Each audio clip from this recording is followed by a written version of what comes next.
this recording, we will discuss the anatomy of the larynx, also known as the voice box.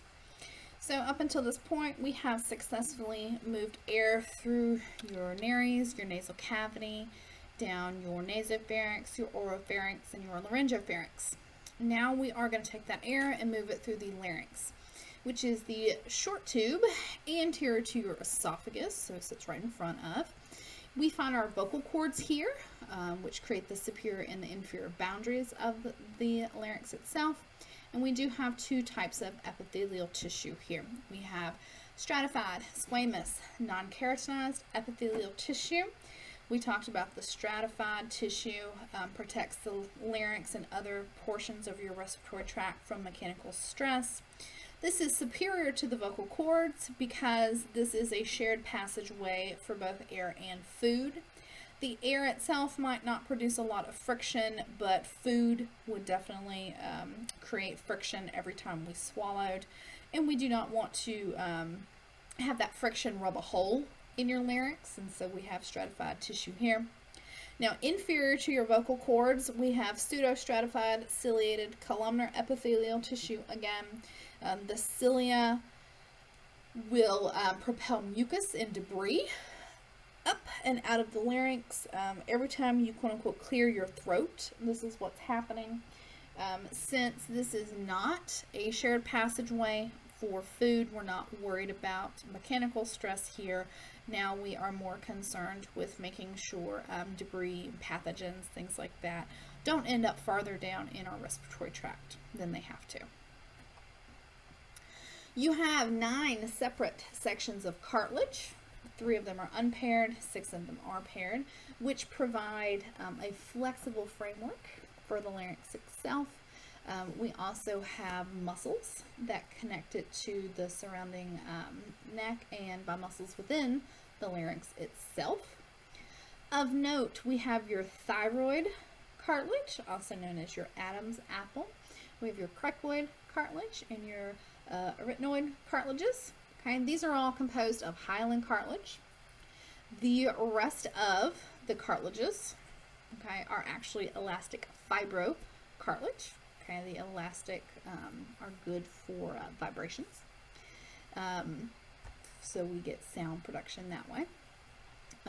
You can see that your thyroid cartilage is pretty good sized. Your cricoid cartilage, not quite so much. Your arytenoid cartilage would be on the posterior section, so we can't see it in this picture. There's your arytenoid cartilage.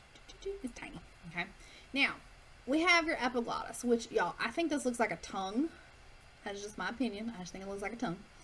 Your epiglottis is posterior to the thyroid cartilage. So if we flip back real quick, here's your thyroid cartilage, and so behind that is your epiglottis. Okay. We have a superior free edge, so it's not attached to anything, which means we can flap it open and closed. Okay.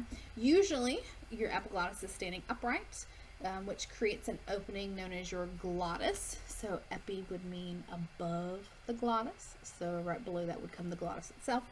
This allows air to travel through the larynx on the way to the lungs. But when we swallow, okay, your larynx becomes elevated by the surrounding muscles involved in swallowing, and your glottis is closed off by the epiglottis. So this basically kind of folds over, which prevents foods and liquids from entering into the pharynx itself. Remember, we want food to move down the esophagus. We do not want food to move through your larynx because it would end up in your lungs. We have no reason to put a cheeseburger in your lungs, y'all.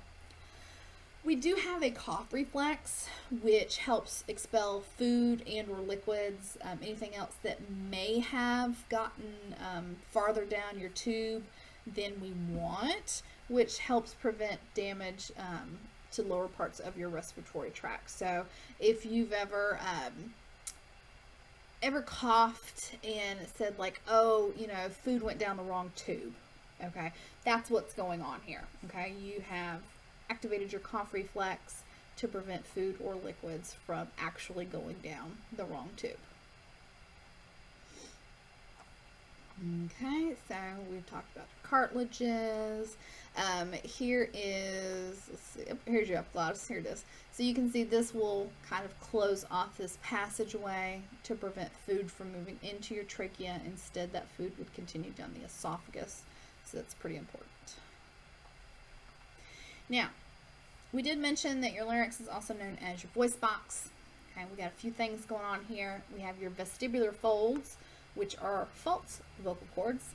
They go from your arytenoid cartilage to your thyroid cartilage. Okay, this helps close off the glottis during swallowing.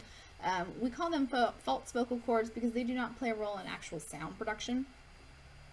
So if those aren't responsible for sound, it must be the job of your true vocal cords, which sit inferior to the vestibular fold, so right underneath them. They also attach to the arytenoid and the thyroid cartilages as well, okay, but these are the ones that would actually help with sound production. They achieve that by working with your vocal ligaments, okay, which are elastic bands at the vocal cords, which give the structure kind of a whitish appearance, and you can kind of see that here in the picture. See the white, okay. These help vibrate to produce sound as air passes over them. Okay, so you're really just vibrating these ligaments. Okay, that's how we get sound. All right, up next, we will begin working our way to the lower respiratory tract.